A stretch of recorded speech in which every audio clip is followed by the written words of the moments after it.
Hello, boys and girls, and welcome to another episode of Movie Goodness, where we examine life through cinema here on the KB Radio Network. I am your host, Kevin Reed, and today we're diving into a bit of a controversial issue. At least I'm gonna make it controversial, and, and it's something that is, I guess you could say, hitting close to home here with me. Down here in the good old state of Louisiana, for all of you who are listening in other parts of the country and the world, who I graciously welcome to the show. I'm glad that y'all check this out. When I look at the analytics and I see that I have listeners uh, literally on the other side of this planet, it blows my mind. It really does. And my heart is filled with joy that you check out all of the programs here on the KB Radio Network. I thank you all. But as I was saying, uh, here in Louisiana, our governor, unfortunately, I ain't vote for the man, but it is what it is.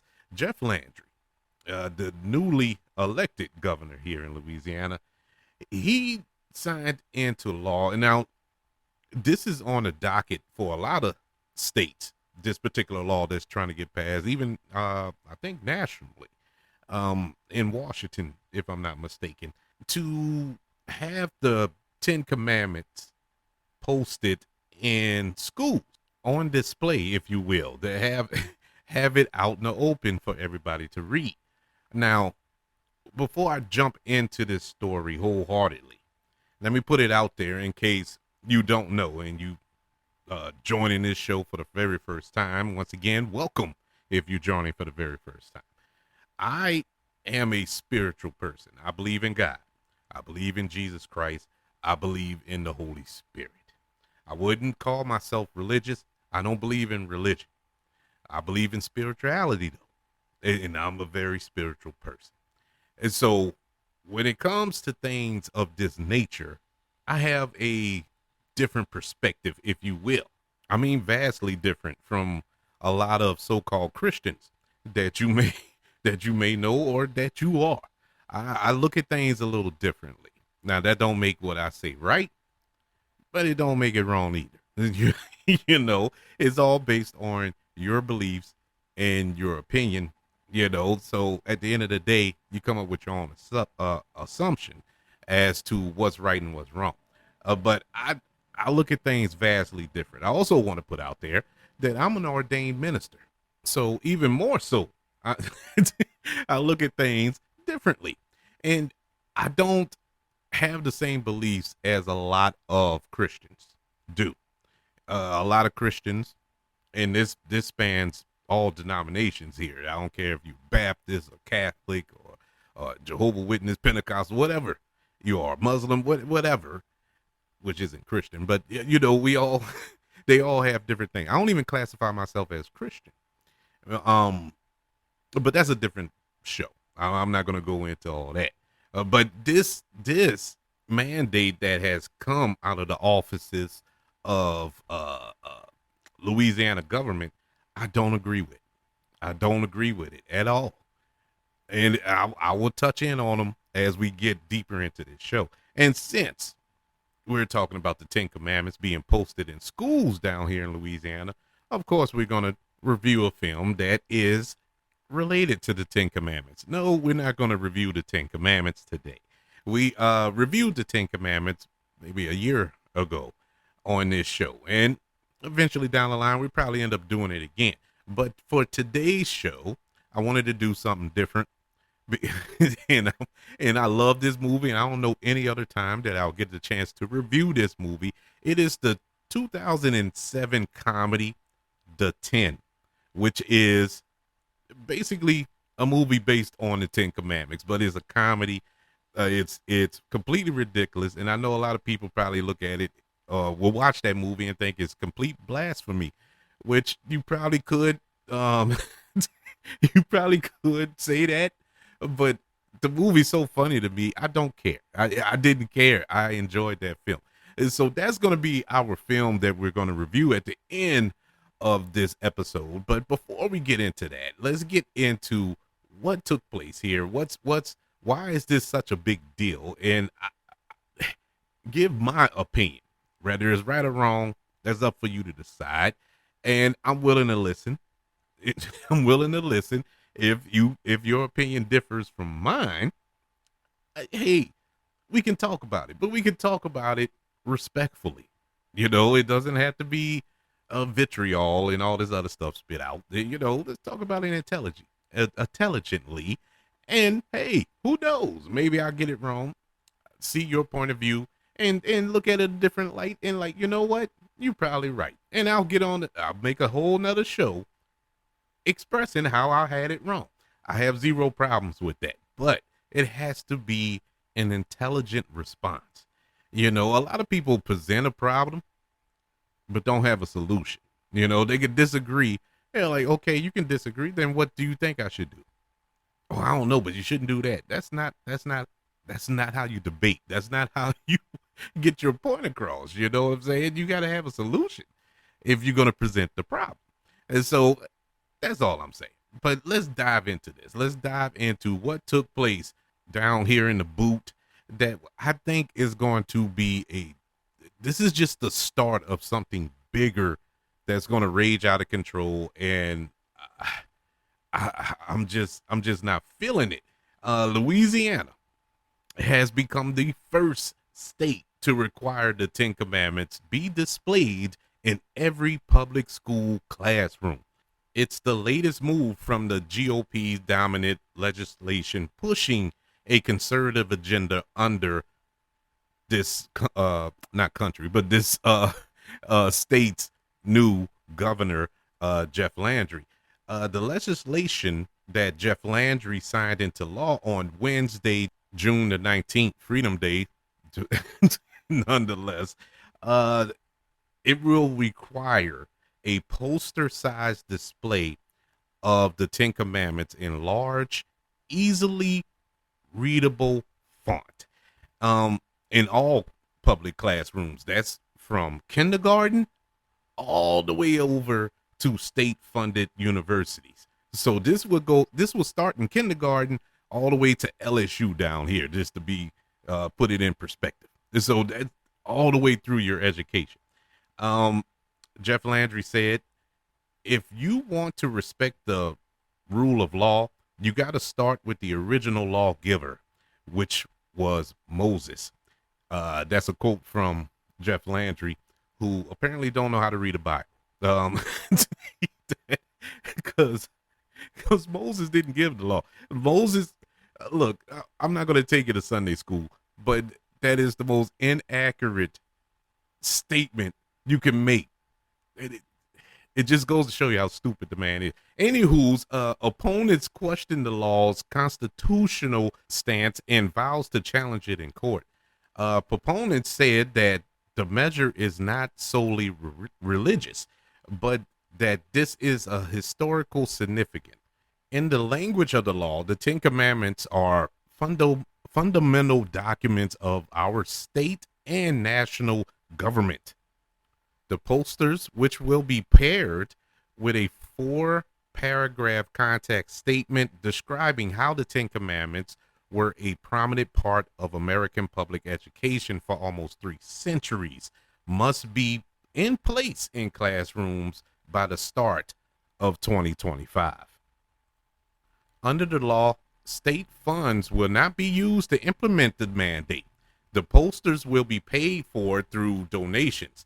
The law also authorizes, but does not require the display of other items in K-12 public schools, which includes the Mayflower Compact, which is, it was signed by religious pilgrims aboard the Mayflower in 1620 and is often referred to as America's first constitution, the Declaration of Independence, and the Northwest Ordinance, which established a government in the Northwest Territory, which is now referred to present day as the Midwest, and create a pathway for admitting new states to the Union. Not long after the governor signed the bill into law, at Our Lady of Fatima Catholic School in Lafayette on Wednesday, which is weird. Which is weird because my daughter, who is she's currently at, well, my youngest daughter, my oldest daughter, graduated from college last month. Yay. Um, but my youngest daughter, she graduates next year. She goes to the University of Louisiana Lafayette, and she's going to be a teacher nonetheless, which is another reason why I'm uh, attentive to this, because she's going to be required to have that in her classroom when she when she finishes next year. But she starts her residency next year in Lafayette, so it is, and it's probably going to be that school. I think it, if I'm not mistaken. I probably should have asked her before I started this show, but I remember her saying the name of this school as either one of the candidates of where she's going to be placed or not. It doesn't matter. It's not important. I just found it, like I said, it touched home. It touched home.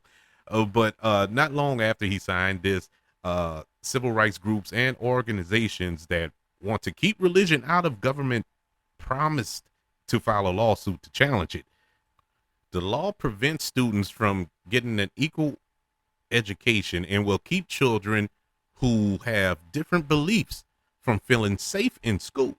The American Civil Liberties Union, Americans United for Separation of Church and State, and the Freedom from Religion Foundation said in a joint statement Wednesday afternoon, even among those who may believe in some version of the Ten Commandments, the particular text that they heed to can differ by religious denominations or traditions. The government should not be taking sides on this theological debate, said the groups in this joint statement. The controversial law in a state ensured in pretty much entrenched in the Bible Belt comes during a new era of conservative leadership in Louisiana under Jeff Landry, who just replaced two-term Democrat John Bel Edwards as governor just a couple of months ago in January. The GOP hold a supermajority in the legislation, and Republicans hold every statewide elected position, paving the way for lawmakers to push through a conservative agenda. Similar bills requiring the Ten Commandments to be displayed in classrooms have been proposed in other states, which includes Texas, Oklahoma, and Utah. However, with threats of legal battles over the constitution of such measures, no states besides Louisiana has succeeded in making that bill law. Now, legal battles over the display of the Ten Commandments in classroom is not nothing new.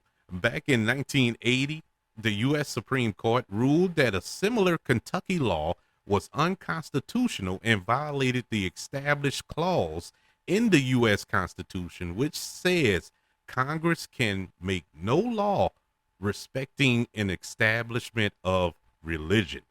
Now, down here in Louisiana, communities and public schools are religiously diverse.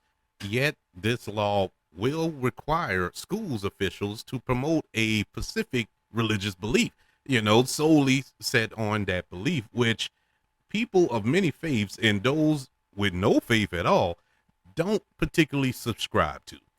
Now, let me just say like this, as I started off the show, to let y'all know that yes, I am a believer of God. I am a believer of Jesus Christ. And, the Ten Commandments being posted up probably wouldn't affect me.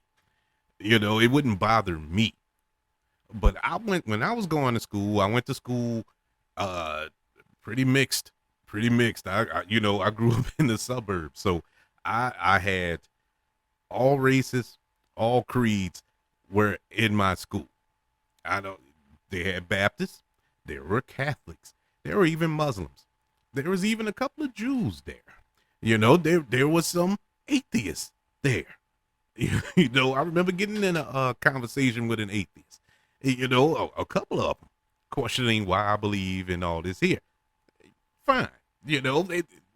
We didn't fight each other, but we just firmly disagreed on each other's point of view. But with that being said, there's a wide range of people who have a different belief or no belief at all. And when I think about the Louisiana school system, and I can speak on this because I'm a product of the Louisiana school board. And so I know. Now, granted, that was 30 years ago, but some may argue it's worse. My children are a part of that too, and I witnessed how they're being taught, how they were being taught, and all this here. It's horrible down here. This is probably one of the worst in the country as far as education by state, per capita, or however they want to measure it. This is horrible in Louisiana. Why don't we focus on teaching our children how to read, period? Teach them math, teach them stuff that they're going to use later on in life. There are kids walking around right now who don't know how to read and write. And it's sad because they're going to pass them on because of whatever, the No Child Left Behind thing or whatever it is. But it's ridiculous how a lot of children down here, can't speak for the country, but down here can't read or write. It is heartbreaking. It's heartbreaking.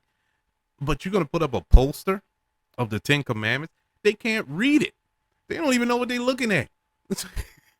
Teach them how to, let's focus on teaching them how to read so they can actually read the Ten Commandments. Let's focus on teaching our children the real history of how this country came to be. Let's teach them that instead of celebrating Christopher Columbus like they did when I was in school. And I'm living with PTSD from that. As I got older and I found out who Christopher Columbus really was and what he really was all about, it really makes my stomach turn that we actually sat there and learned about this band and cheered on this band. Let's learn the truth behind that. Let's learn the truth about Thanksgiving. Let's learn the truth about slavery. Let's learn the truth about all of the presidents who own slaves that, once again, we celebrate, oh yeah, American presidents, George Washington and all these other good folks, they own slaves. Let's teach them that. Let's teach the real deal. If children want to learn about the Ten Commandments, want to learn about Moses and the Israelites escaping Pharaoh in Egypt, go to church. Go to Sunday school, go to Vacation Bible School. It's there for you. Those doors stay open. Pick a church. It doesn't matter if you want to learn. Pick up a Bible. It doesn't matter. Putting the Ten Commandments in a classroom is utterly ridiculous to me. And going back to the Constitution, which for some strange reason this country holds in higher regard than the Bible, that they're trying to take excerpts out and put on the walls of our children's school. There's supposed to be a separation between church and state. Where this come from? What's the point? I want to know what was the nucleus of this idea. What's the reasoning behind this? I know there's a reason, and knowing how Republicans rock, there is a vindictive, petty reason why. And it has nothing to do with educating our children. We need our children to be educated. We need to pay the teachers. Pay the teachers who don't get paid nothing. Focus on that. I just don't understand why this is the focal point in schools. I don't get it. It don't make sense to me. There are certain curriculums that the government don't want schools to teach. They are banning curriculum for our kids to learn certain things. But this is an issue. The Ten Commandments. It is mind blowing to me. It's mind blowing. I guess I would feel a little better.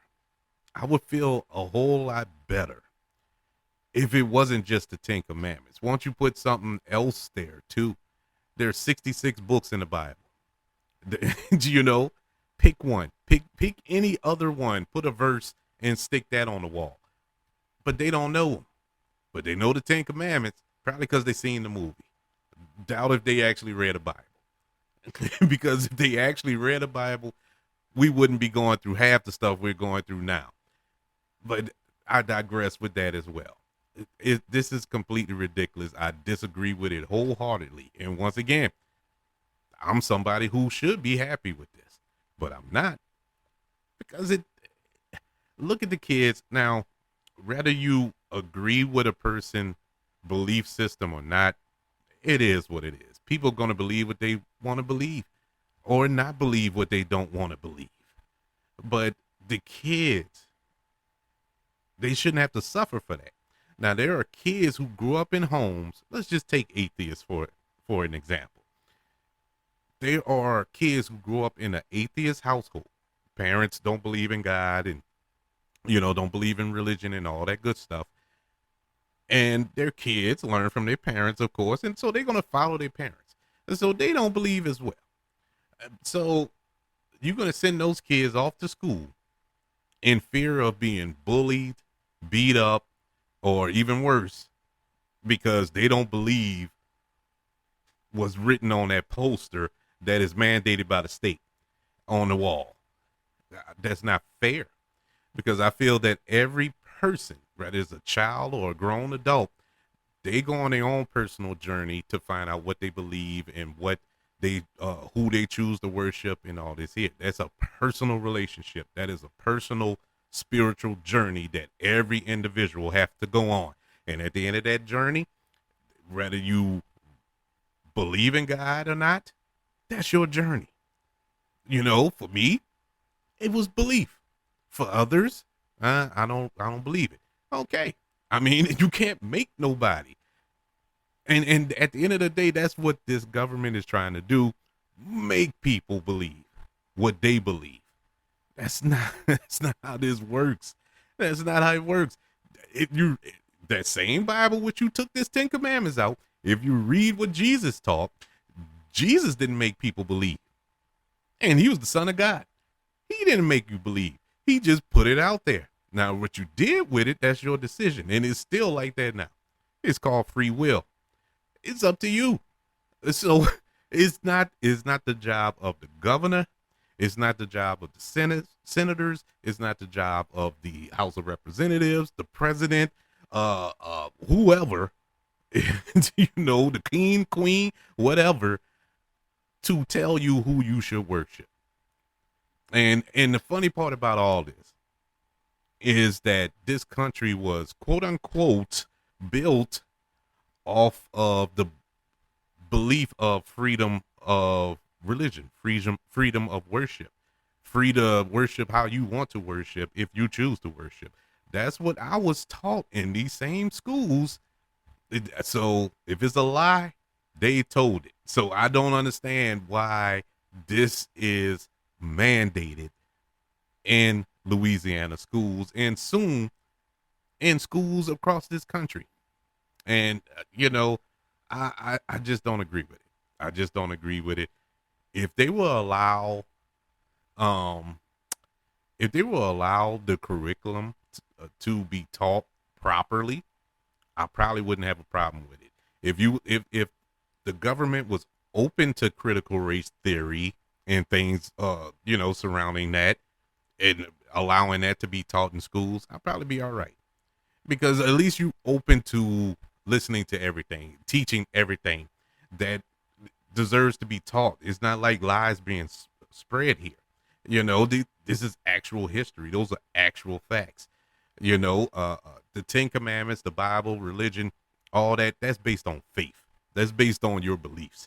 But as far as your known history, where there's historical facts to back up what's being taught there with the critical race theory and other things, I mean, why would you not want that taught? But what am I asking? You're asking a contingent of people to believe a certain thing that They don't even believe that the Holocaust happened. There are certain groups of people who are walking planet Earth who don't believe the Holocaust took place. And so, you know, critical race theory, why would they believe that? And that was in their own backyard. Probably some of their great grandparents did that stuff that they're gonna be teaching about. And God forbid they have to listen to that. But yeah, that's what we have to contend with here in a good old state of Louisiana. Uh, that is the mandate.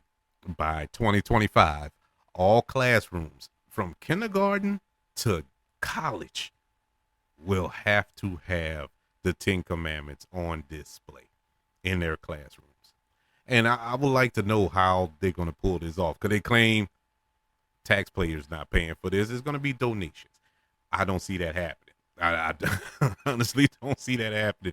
If you have children, or you can think back to when you went to school, you remember when teachers was trying to get, they'll send that list on the first day of school, send that back home for your mom to buy tissue paper or handkerchiefs or and you know, all type of knickknacks to go in the classroom. I can't speak on your parents. My parents didn't buy nothing. They didn't buy nothing. What the teacher did, she want that, she get it on. That's how it went. And the same thing with my kids. Well, my wife, she bought all that stuff. I didn't agree with it, but you know, she went ahead and bought that stuff. Whatever the teacher sent on that list. But yeah, in any event, that's what's happening here in the boot. But since we're on the Ten Commandments, let's talk about the 10. A film that my wife introduced me to this, and or was it my wife? I don't remember, but I know we watched it together. Can't remember if she watched it first. Because normally around this time in 2007, I wouldn't have watched this movie. I wouldn't have watched this movie on my own because it just looked blasphemous. You know, it felt blasphemous just off the fact that it was a comedy. And I said, there's no way I can sit down and watch this movie. I might go straight to hell when the end credits start rolling. And so I was kind of hesitant because I never watched movies like that, you know, that was kind of speaking contrary to what I believe. It just I found them offensive, and I just never watched them, you know, because I didn't want to get mad. I like to enjoy my movie time, and so I don't want to watch a movie and get mad. And I chose not to watch that movie at the time to get mad, but I did eventually watch it. It's just like The Last Temptation of Christ. I've yet to watch that movie. I have not watched that movie ever. I don't think I've seen one frame of it. And that's the Martin Scorsese film where William Dafoe is Jesus. I can't even tell you what it's about because I didn't read it. I remember when it was released, and it was this big controversy about it because I think Jesus was married to Mary Magdalene in the film or something like that, and it's a whole thing. And I was like, well, I don't want to watch it. And so I never watched it to this day. But I told myself this year that I was gonna watch it. I'm just waiting for the right time to watch it. But anyway, I digress. Our film for today is The 10, which was released in 2007. It is an anthology comedy film directed by David Wayne, who directed Wet Hot American Summer, Role Models, Wanderlust. He's directed a lot of comedies, all comedies. He's a comedian in his spare time, but he is the director of this film. And basically, this movie is 10 stories, all inspired by at least one of the 10 commandments. Each story is based off of the 10 commandments, like the first commandment, thou shalt not, or thou shalt worship no other God before me. That was a story that involved a man who fell out of a plane and he becomes a celebrity, and he was permanently embedded into the ground when he fell out because his parachute or something didn't open.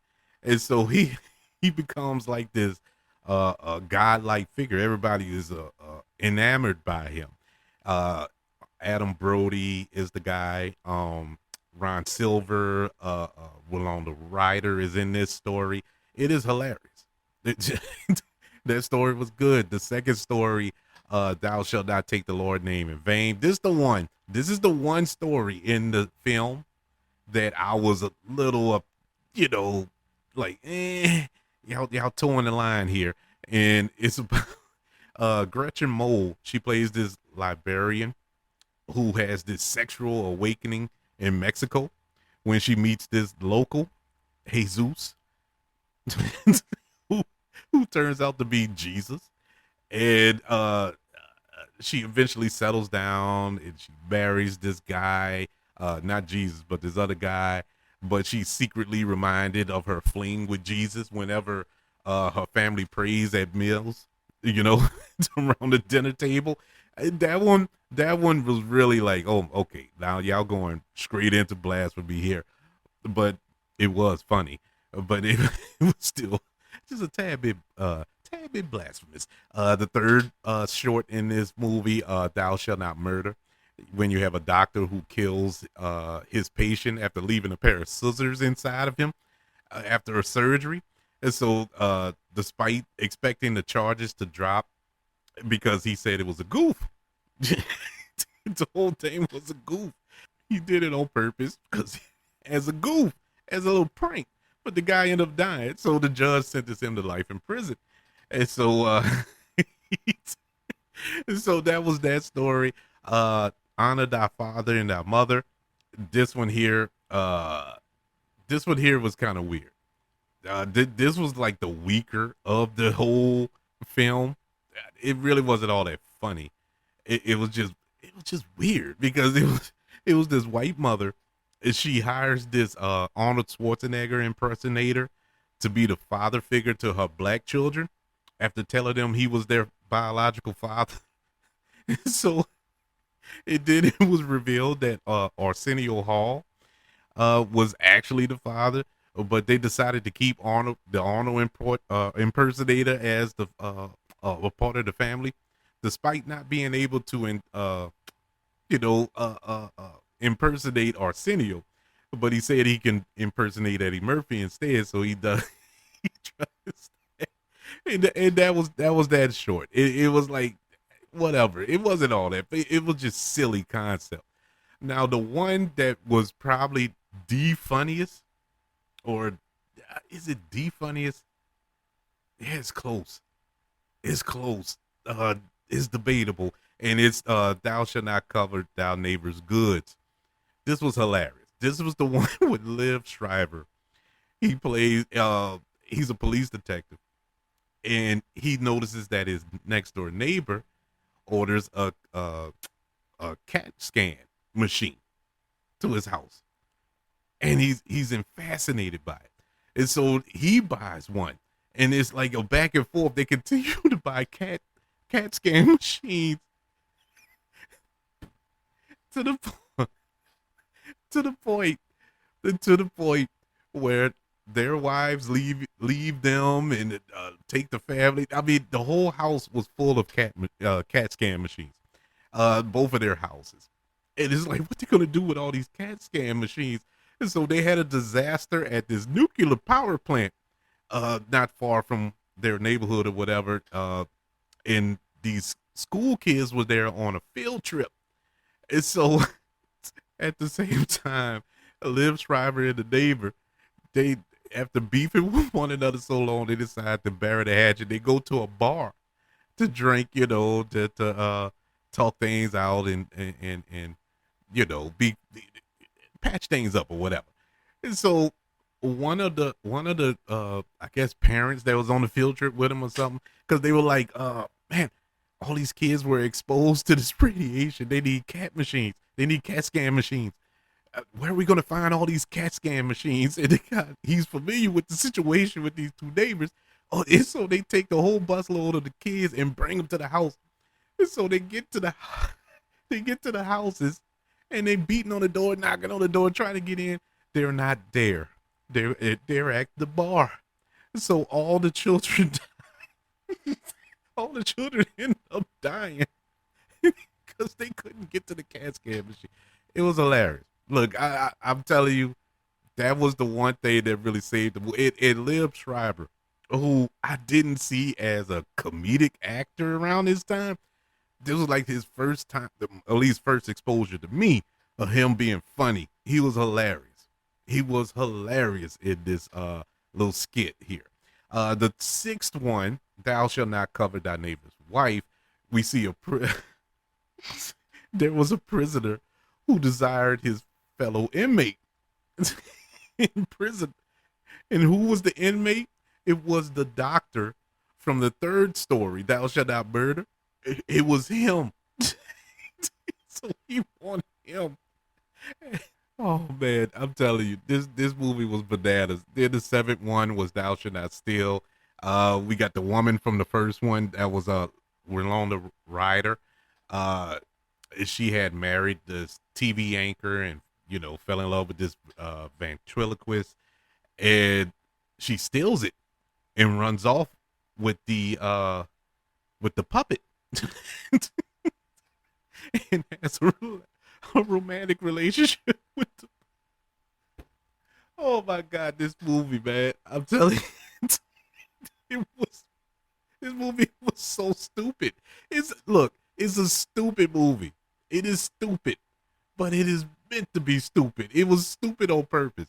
But we get to our eighth one, "Thou shalt not bear false witness." And the ventriloquist, after he lost the dummy or the puppet, whatever you want to call it, he became a homeless heroin addict. And so he told another homeless man a story about this animated rhino. And this was like a animated portion of it. That dealt with drugs and heroin use and stuff like that. This one probably, this one, I don't know. It's running away. It's running a race with the Arnold Schwarzenegger one, the fourth one. It's running a race with the worst one. I really didn't laugh much in this one. It was just there. The ninth one, "Thou shalt not commit adultery." We get Paul Rudd in this one. Paul Rudd, who is like the narrator of the whole film, at the start of the film, throughout all the stories, really. And he's struggling with the moral dilemma, having to choose between his wife, who is Famke Janssen, or Jean Grey from the X-Men films, and his beautiful younger mistress, who is portrayed in this film by Jessica Alba. And so you have that. And the final one, of course, is "Remember the Sabbath day and keep it holy." We find the husband from the second story. He skips church to stay at home and get naked with his friends. And so that's the movie. In this film, I already listed a few of the actors starring in this movie. You had Paul Rudd, Winona Ryder, Famke Janssen, Jessica Alba, Adam Brody, Justin Theroux, Oliver Platt, Liev Schreiber, Gretchen Mol, Ken Marino, and the list goes on and on. There's a lot of people in this film. This film was super funny and super silly, super ridiculous. And yes, it is. It can come off as as blasphemous, but like I said, I look at things differently. I don't let things affect me like that. If you let it affect you like that, and this ain't the film for you. But it is funny. This is a funny film that you probably won't find nowhere, because I had to search for it to do this review. But it was because it had been so long since I've seen it. But it is a hilarious. If you can find this movie somewhere, I highly recommend you watch it. It is super funny. If you need something to laugh at, this is silly. They don't make comedies like this anymore, sadly. But this is one to watch. The 10, which came out in 2007, gets a letter grade of a C plus. I thought it was a really good movie. It's a really good comedy. For early 2000s, it fits right in that category. But yes, everybody.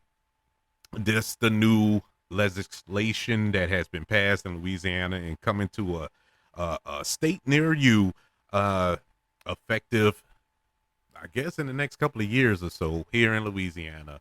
All classrooms will be required to post the Ten Commandments in the classroom. I would love to know your thoughts on it. Do you agree with this? And if don't just put yes or no. I want to know your real feelings. Why you disagree with it, and if you do agree with it, I would like to know why you do agree with it. It's debate time. This isn't an invitation to curse somebody out or get on a soapbox. I just want to know your feelings on it. I absolutely love hearing different opinions. I love hearing people's different opinions. I'm not just single minded. I don't have tunnel vision. I would love to hear your thoughts. Email the show, kbradiopodcast@gmail.com. You can also search for the show on all social media platforms. Just search for the KB Radio Network. Also, don't forget to subscribe to the KB Radio Network channel on YouTube and like this video if you don't mind. Also, ladies and gentlemen, don't forget about the 5 stars, the reviews, and sharing this show. If you're listening on Apple Podcasts, Spotify, iHeartRadio, wherever you are currently listening to movie goodness here on the KB Radio Network. Everybody, thank you for joining me for this little debate, this little talk, this little chat about the Ten Commandments being inside of our children's classrooms. If you still in the classroom, go to bed. But in any event, I want you all to know that I love you. Continue to love everyone. And until we speak again, you all be blessed.